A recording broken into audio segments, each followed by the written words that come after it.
नमस्कार, आप सभी का स्वागत है आज के इस टॉक शो में और मैं हूं आपके साथ विष्णु पारितोष। आप सभी को बता दें कि इस समय मिर्जापुर 3 की चर्चा चारों तरफ हो रही है। मिर्जापुर जहां एक तरफ भौकाल मचा रही है, लेकिन दूसरी तरफ भौकाल उसके जो कैरेक्टर है, वो मचाए हुए है। ऐसे में आज हम आप सभी के बीच जो हमारे साथ इस टॉक शो में जुड़ेंगे उनके बारे में बता दें कि इनका एक बड़ा ही फेमस उसमें डायलॉग है जब यह एंट्री करते हैं कि यह मिर्जापुर नहीं है, यहाँ के बाहुबली हम हैं।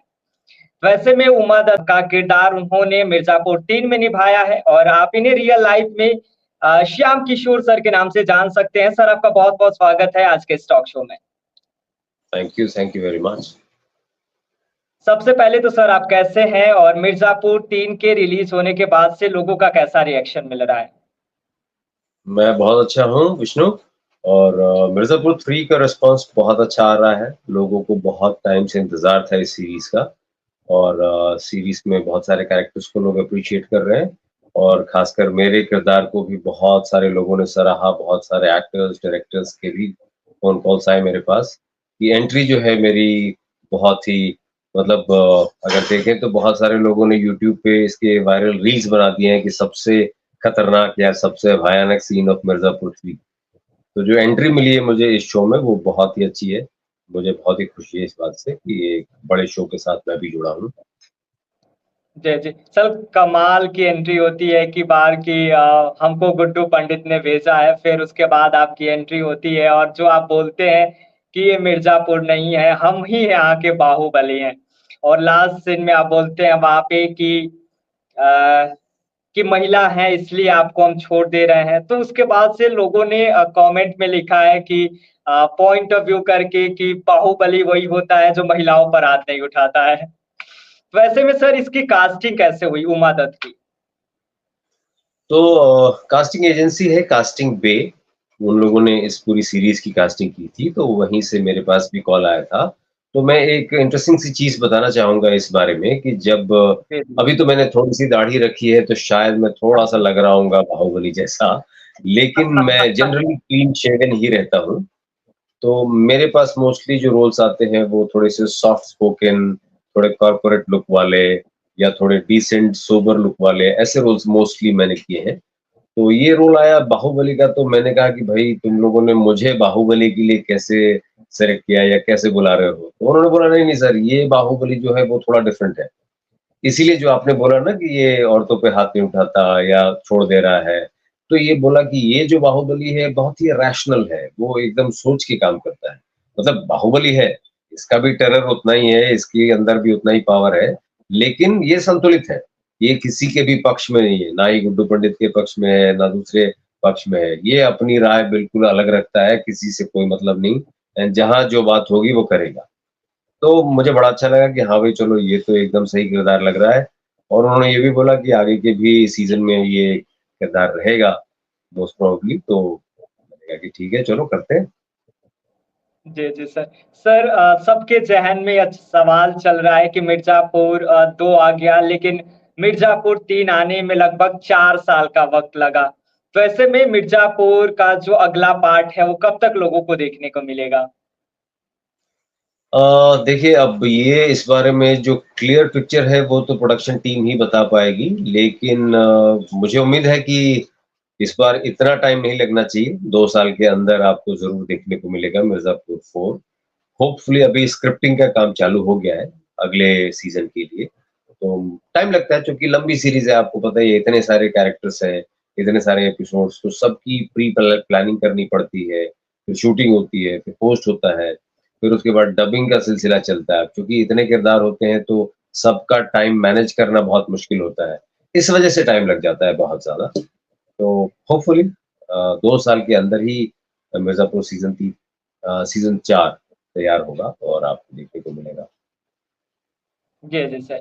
सर कई बार ऐसा होता है कि ऑन सेट हो या फिर सेट के पीछे ऑफ सेट हो, लेकिन कुछ ऐसे किस्से हो जाते हैं जो मेमोरेबल होते हैं।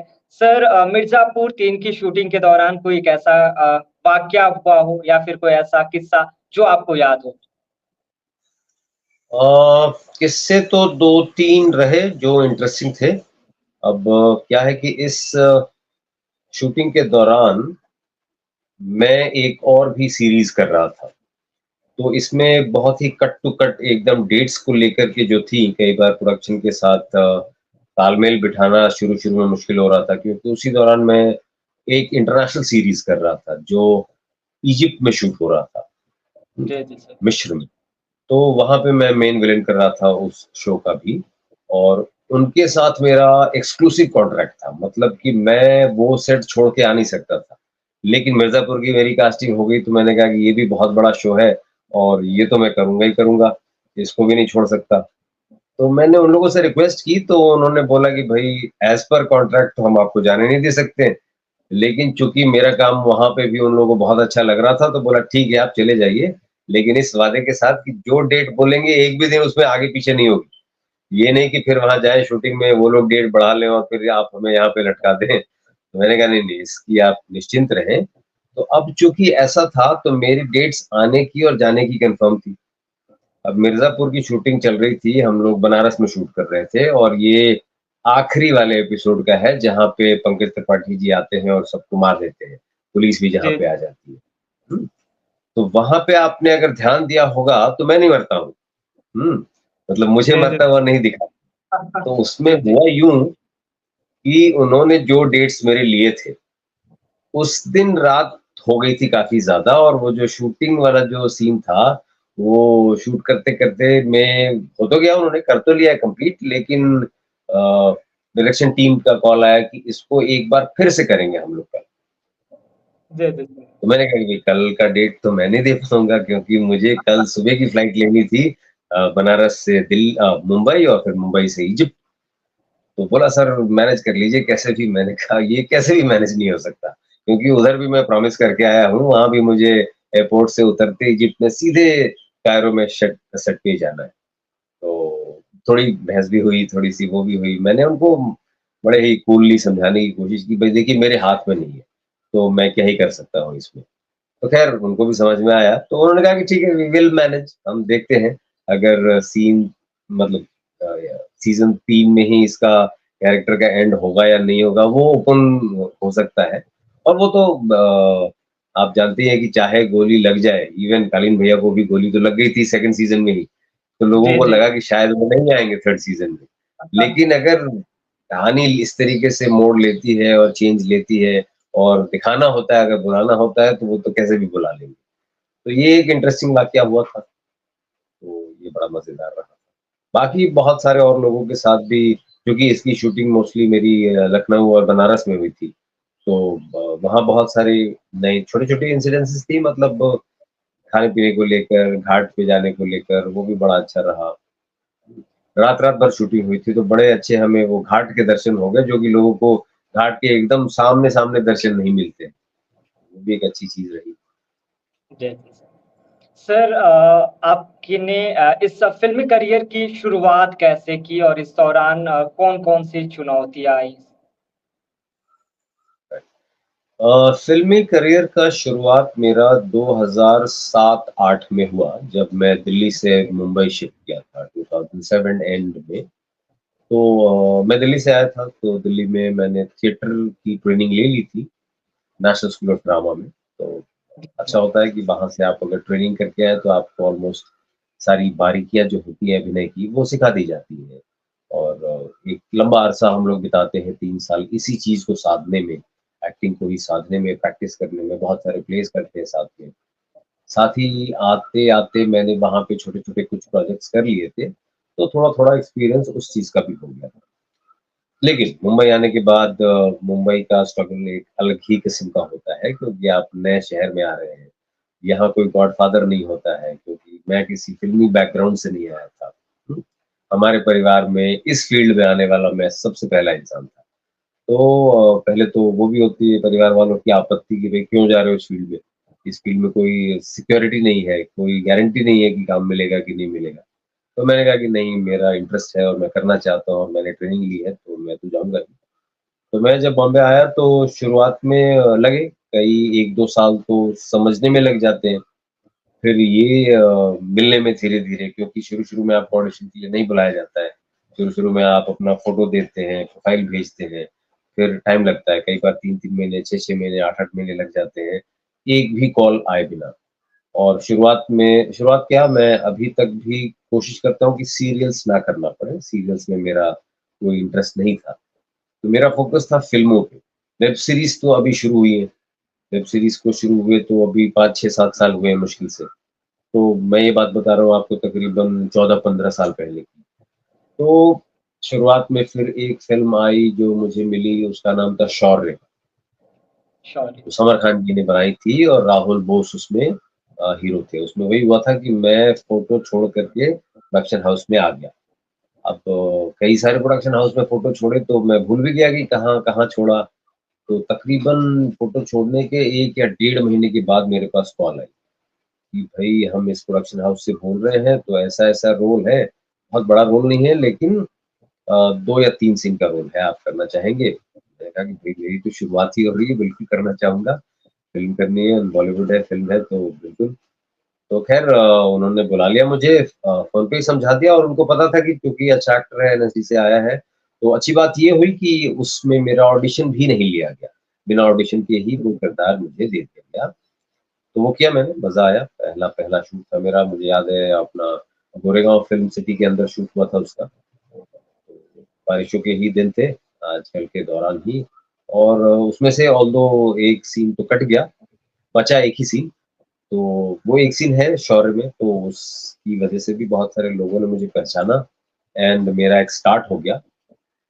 उसके बाद धीरे-धीरे सिलसिला बना, बढ़ा, फिर मैंने दूसरी फ़िल्म की लम्हा, जो संजय दत्त के साथ थी। तो उसमें मेरा एक तरीके से काफ़ी लंबा रोल था, तो तकरीबन 12 सीन थे। लेकिन वो फ़िल्म का क्या हुआ कि वो फ़िल्म काफ़ी दिनों तक रुक गई, क्योंकि उसकी शूटिंग होनी थी कश्मीर में।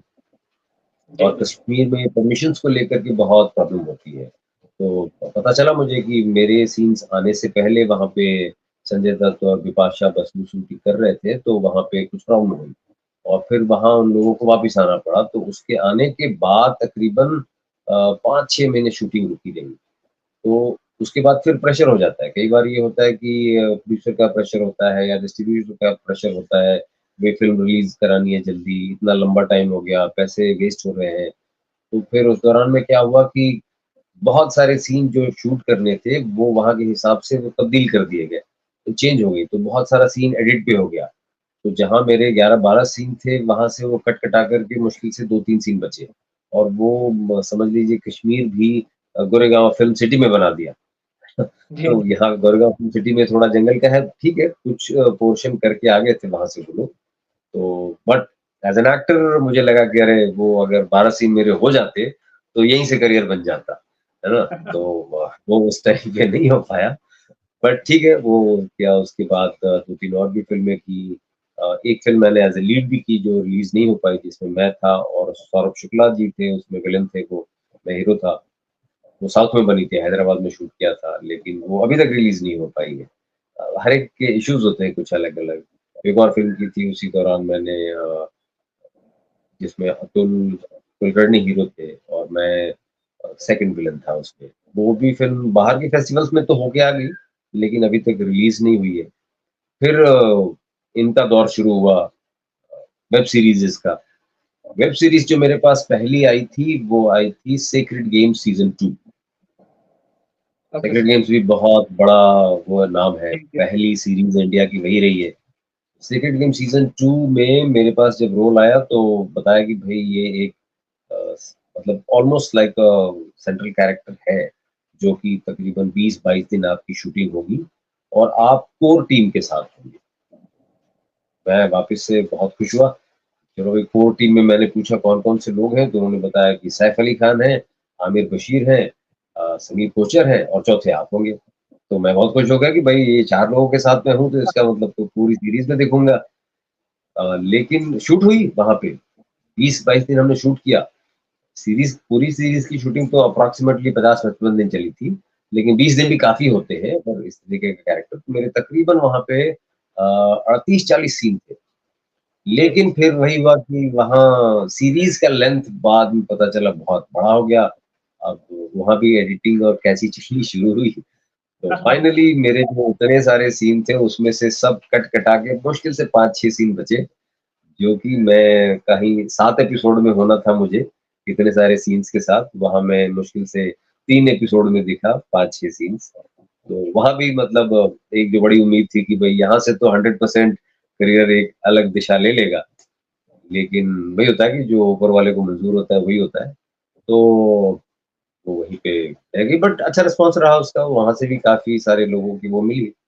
उसके बाद फिर एक और अच्छी सीरीज़ मिली मुझे जिसका नाम था अफ़सोस। जी, जी। अफ़सोस जो थी वो अनुराग कश्यप हैं डायरेक्टर, उनकी बहन है अनुभूति Kashyap. She is also a writer and director, तो उन्होंने बनाई वो सीरीज़, उनका डेब्यू सीरीज़ था वो। उसमें मुझे अच्छा-सा रोल था, मतलब मैं 4-5 एपिसोड में हूँ। एक पुलिस वाले का किरदार किया था, तो वो था, उससे भी थोड़ी रिकॉग्निशन मिली। फिर अभी 1 साल पहले तकरीबन एक सीरीज़ आई थी द ट्रायल, डिज़नी हॉटस्टार पे, जिसमें काजोल आई थी पहली बार इस पे जी, जी। ओटीटी प्लेटफ़ॉर्म पे। तो उसमें भी मुझे अच्छा रोल मिला। उसमें मैंने काजोल के हस्बैंड के लॉयर का रोल किया था। तो उसमें भी तकरीबन 3-4 एपिसोड में था मैं, एंड डिसेंट फुटेज थी। तो धीरे-धीरे रिकॉग्निशन बढ़ती गई। फिर इसी दौरान जो मैंने बताया था 2 साल पहले बाहर की भी सीरीज़ करके आया था। तो वहाँ लंबा था, वहाँ 2 सीज़न, दोनों सीज़न में हूँ मैं, तकरीबन 14-15 एपिसोड्स में हूँ। तो वहाँ से बहुत अच्छी रिकॉग्निशन मिली, और अभी ये मिर्ज़ापुर आया, और अभी आने वाला भी एक बहुत अच्छा प्रोजेक्ट है जो अगले ही हफ्ते रिलीज़ हो रहा है। वो है विक्रम भट्ट की फ़िल्म। विक्रम भट्ट की फ़िल्म आ रही है, उसका नाम है ब्लडी इश्क। तो विक्रम भट्ट ब्लडी तो अपने हॉरर के जॉनर के बहुत ही बड़े डायरेक्टर हैं। तो उस फ़िल्म में भी मेरा किरदार बहुत अच्छा है। One of the primary roles मैं कर रहा हूँ, और मज़ा आएगा। उसका भी ट्रेलर रिलीज़ हो गया है अभी 2-3 दिन पहले ही, और 26 तारीख को वो ओटीटी पे हॉटस्टार पे आ जाएगी। जी, उसके जी। अलावा साथ के साथ मैं थोड़ी-थोड़ी वो भी बनाना भी शुरू किया मैंने, 2-3 शॉर्ट फ़िल्म्स भी बनाई है मैंने। मेरी खुद की बनाई हुई शॉर्ट फ़िल्म थी, एमएक्स प्लेयर पे और हॉटस्टार पे थी। तो चल रहा है, मतलब ठीक-ठाक, अभी अच्छा टाइम चल रहा है। जी, जी, सर, बिल्कुल। सर, लेकिन कई बार ऐसा होता है ना लंबा स्ट्रगल इस इंडस्ट्री में रहता ही रहता है। सबको स्ट्रगल एक ना एक दिन तो करना ही पड़ता है और हमेशा से स्ट्रगल रहा है बॉलीवुड इंडस्ट्री में। लेकिन कभी-कभी एक ऐसा दौर आता है कि जब आप एक तरह से 10th फ्लोर पर होते हैं और सडनली फर्स्ट फ्लोर पर आ जाते हैं, जिसके बाद से काम मिलना बहुत कम हो जाता है। तो ऐसा कुछ हुआ सर आपके साथ कि मतलब कभी काम मिलना बंद हो गया हो, जिस वजह से बहुत सारी परेशानियाँ हो गई हों? ऐसे 1-2 मौके आए, जैसे मैं बताऊँगा उसका, बट उसका भी मैंने सॉल्यूशन ढूँढ लिया। अब जैसे मैंने डिसाइड किया था कि भई मुझे सीरियल्स नहीं करना है शुरू। तो उससे क्या होता है कि एक शौर्य जो फ़िल्म मैंने बताई थी, पहली फ़िल्म, वो तो मुझे शुरू-शुरू के आने के 5-6 महीने के अंदर मिल गई। उसके बाद एक लंबा दौर रहा, तकरीबन साल, सवा साल तक उसके बाद लम्हा मिली थी, उस बीच में कुछ भी नहीं मिला।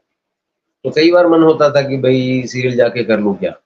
या कुछ और कर लूँ क्या? लेकिन उसमें जो काम आया मेरे, वो मैं बताना चाहूँगा कि चूँकि मैं नेशनल स्कूल ऑफ ड्रामा से पढ़ा हुआ हूँ 3 साल, तो हमारे अंदर बहुत सारी ट्रेनिंग, मतलब हर किस्म की भर दी जाती है।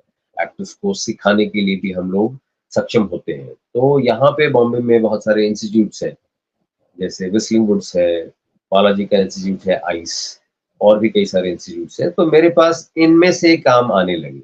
जैसे खुद से ही बालाजी के यहाँ से एक बार फ़ोन आ गया कि भई हमारा एक नया इंस्टीट्यूट शुरू हुआ, उस टाइम शुरू हुआ था उनका, 2010 की बात।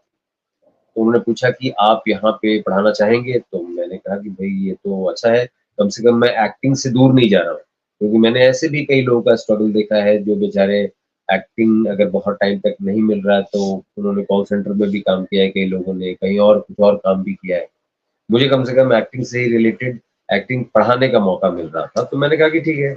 और बालाजी था, तो बालाजी बहुत अच्छी सैलरी दे रहा था मुझे, तो मैंने कहा कि चलो कुछ टाइम पढ़ा लेते हैं, एक बैंक बैलेंस बन जाएगा, तो फिर से वापिस एक्टिंग ही करना है। तो मैंने तकरीबन, उन्होंने 2 साल का कॉन्ट्रैक्ट कर दिया मेरे साथ। तो मैंने कहा 2 जी, साल तो बहुत ज़्यादा हो जाएगा भई, मैं एक्टिंग करने आया हूँ। तो बोला नहीं-नहीं, 2 साल हम लिखते हैं, आप कम से कम 1 साल तो कर लीजिएगा, उसके बाद चाहे तो छोड़ दीजिए। बट उसमें भी ये हुआ कि 6 महीने के बाद मैं बोर होने लगा, पैसे भी आ गए थे 6 महीने में अच्छे खासे, तो मैंने कहा कि भाई अब निकला जाए। तो 6 महीने के बाद मैंने रिज़ाइन करने की सोची, तो उन्होंने बोला नहीं, नहीं, नहीं, नहीं, आपको 1 साल से पहले नहीं जाना है। तो मैंने कहा कि अरे यार अब फंस ना जाऊं मैं, मतलब पैसे जितने चाहिए थे वो तो आ गए। तो 8वें या 9वें महीने में फिर कुछ-कुछ चीज़ें हुई, एक आध और लोगों ने छोड़ा, थोड़ा-सा माहौल वो हो रहा था, तो मैंने कहा कि यही मौका है कि मैं भी छोड़ के निकल लूँ। तो उस दौरान मैंने भी 8वें या 9वें महीने में तब तक पैसे अच्छे खासे इकट्ठे हो गए थे। मतलब आगे के 6-8 महीने, मतलब ऑलमोस्ट साल भर के खर्चे आगे का इकट्ठा हो चुका था। तो एक तो ये इंसिडेंट है। दूसरा एक और भी मैं बताना चाहूँगा जो कि यहाँ पे बहुत होता है। आपने सुना होगा कि टाइप कास्टिंग हो जाती है। हुँ? जी, जी। तो बॉम्बे में क्या हुआ था कि जब मैंने ये विज़िंग ये अपना बालाजी वाला भी छोड़ दिया था, उसके बाद फिर काम करना शुरू किया। तो कुछ लोगों ने बोला कि भई अभी क्या है कि फ़िल्म और सीरियल का इतना ज़्यादा वो नहीं रह गया है, तो थोड़ा बहुत सीरियल्स करना चाहिए, एपिसोडिक बेटर है। जैसे क्राइम पेट्रोल हो गया या इस तरीके के जो आते थे ना, जो रेगुलर सास-बहू नहीं है। हाँ, जी, जी। तो मैंने कहा कि हाँ, ये तो इंटरेस्टिंग है। तो उन्होंने बोला कि क्राइम पेट्रोल और इस तरीके के जो सीरियल हैं, उन लोगों को फ़िल्मों में भी बुलाते हैं लोग। तो ऐसा नहीं है कि ये करोगे तो सीरियल वाले हो जाओगे। मैंने कहा हाँ, फिर ठीक है। तो मैंने उस दौरान से ही तकरीबन 2011-12 से मैंने क्राइम पेट्रोल करना शुरू किया। तो फिर उन लोगों के साथ बहुत अच्छा जुड़ाव हो गया मेरा, वो मुझे हर महीने 1 या 2 एपिसोड देने लगे। तो उनके साथ भी तकरीबन मैंने 5 साल ऑलमोस्ट काफ़ी सारे एपिसोड किए, अप्रॉक्सिमेटली 60 एपिसोड तो कम से कम किए होंगे। लेकिन वहाँ प्रॉब्लम ये थी कि वहाँ मुझे वो सिर्फ़ इंस्पेक्टर बनाने लगे। तो अब इंडस्ट्री में क्या होता है कि वो एक छाप लगनी शुरू हो जाती है कि अरे ये इंस्पेक्टर। उसकी वजह से क्या हुआ कि बाकी जगह फ़िल्मों से भी कॉल आ रहे हैं, तो इंस्पेक्टर के रोल के लिए आ रहे हैं। तो मैंने कहा कि अरे यहाँ एक कड़ा डिसीज़न फिर से लेना होगा। तो मैंने कहा कि मैं अब क्राइम पेट्रोल बंद कर देता हूँ। तो ये 2016 या 17 की बिगिनिंग की बात है। तकरीबन 5 साल तक मैं कर चुका था। मैंने कहा कि अब नहीं करूँगा बिल्कुल, कुछ भी कितने भी कॉल आए। फिर उसके बाद आते रहे कॉल, पर मैंने नहीं किया। और नहीं करने की वजह से बाकी जगह से भी जो कॉल्स आ रहे थे, वो भी इंस्पेक्टर या पुलिस या एसपी या कुछ उससे रिलेटेड ही थे। तो वो कुछ नहीं किया मैंने। तो तकरीबन 8 महीने में फिर खाली रहा। मैंने कहा जो भी हो जाए मैं ये रोल नहीं करूँगा, कुछ और आएगा तभी करूँगा। 8 महीने के बाद ये वेब सीरीज़ वगैरह का सिलसिला शुरू हुआ, अलग-अलग चीज़ें आई, तो फिर मैंने की। जी, जी, जी। सर मिर्ज़ापुर 3 के में बहुत सारे ऐसे किरदार हैं, जो इस बार नए जुड़े हैं और बहुत सारे पुराने भी हैं। लेकिन सर मिर्ज़ापुर 3 के जो किरदार हैं, उनमें से सबसे ज़्यादा अच्छा आपको किस कैरेक्टर के साथ काम करके लगा? मेरे सीन में भी मेरे साथ पंकज त्रिपाठी जी थे, तो ज़ाहिर-सी बात है वो तो लीड ही है शो के, तो उनके साथ बहुत अच्छा लगा और अच्छी बात ये भी है कि वो भी नेशनल स्कूल ऑफ ड्रामा से हैं, मैं भी नेशनल स्कूल ऑफ ड्रामा में हूँ और हम लोग वहाँ पे एनएसडी में भी आगे-पीछे ही थे, साथ-साथ भी थे, कुछ समय हमने बिताया। तो बड़ा मज़ा आया कि भई एक तो होता है कि भई पढ़ने के टाइम हम लोग साथ आस-पास ही थे और अब करने के टाइम पे भी आप एक साथ कर रहे होते। हाँ, ठीक है, मतलब उनका किरदार ज़ाहिर-सी बात है कि लीड ऑफ द शो है एंड मेरा एक इंट्रोड्यूस किया गया है अभी एक नए बाहु को, जी, जो कि ज़ाहिर-सी बात है आगे बढ़ेगा। उसके अलावा जो 2-3 और भी लोग थे जो काफ़ी अच्छा कर रहे थे, जैसे अली फज़ल काफ़ी अच्छा करते हैं, उनके साथ भी अच्छा रैपो बना। अ, ख़ास करके वो जो सीन्स थे जहाँ पे बाहुबलियों की बैठक होती है, कई सारी। जी, वहाँ पे कुछ एक नए लोग भी आए थे, उनमें से भी कुछ एक लोग जैसे एक जो ऑर्गेनाइज़र थे, बाहुबलीज़ के उनका नाम मैं भूल गया हूँ, अयाज़ खान उनका नाम है। तो जी, ही जी। Also became a good friend उनके साथ भी बड़ा अच्छा वो बना और उन्होंने बड़ी अच्छी ज़ुबान बोली, है ना? उर्दू में वो बहुत उनके ऊपर भी मीम बना दिए लोगों ने कि भई उर्दू की शायरी हो रही है, ऐसा भी किसी ने कुछ मीम बनाया। तो बड़ी अच्छी टीम थी एंड सबसे ज़्यादा तारीफ़ मैं करना चाहूँगा अपने डायरेक्टर की, गुरमीत सिंह। जिन्होंने एहसास ही नहीं तो होने दिया कि आप शूटिंग कर रहे हो, आपके ऊपर किसी भी किस्म का प्रेशर है। क्योंकि पूरी यूनिट में सबसे कूल अगर कोई बंदा था तो वो डायरेक्टर गुरमीत सिंह थे। मतलब आपको चीफ एडी या एडी या कोई और प्रोडक्शन वाला वो ज़रूर दिख जाएगा इधर-उधर कुछ-कुछ किसी को समझाता, किसी को ये, किसी को वो करता हुआ, किसी को बुलाता, मतलब एक किस्म की अथॉरिटी दिखाता हुआ। लेकिन गुरमीत सिंह इतने भले इंसान, मतलब उनको अगर किसी से रीटेक भी करवाना है तो वो आके समझ लो रिक्वेस्ट करने वाली टोन में बोलेंगे कि सर ये आपने बहुत अच्छा किया, लेकिन थोड़ा-सा इसको ऐसा कर लें। तो इसकी वजह से क्या होता था कि टाइम वेस्ट नहीं होता था। अननेसेसरीली। कोई भी एक्टर प्रेशर्ड महसूस नहीं करता था और एक तो अच्छा परफॉर्मेंस देता ही था और इसकी वजह से वो इतना खुश और हो जाता था कि वो तुरंत वो चीज़ कर पाता था। तो ये एक्सपीरियंसेस बहुत अच्छे रहे मिर्ज़ापुर की टीम के साथ। जी। सर मिर्ज़ापुर 3 में आपका जो डायलॉग था कि ये मिर्ज़ापुर नहीं है, यहाँ के बाहुबली हम हैं। मैं चाहूँगा सर वो डायलॉग एक बार हो जाए।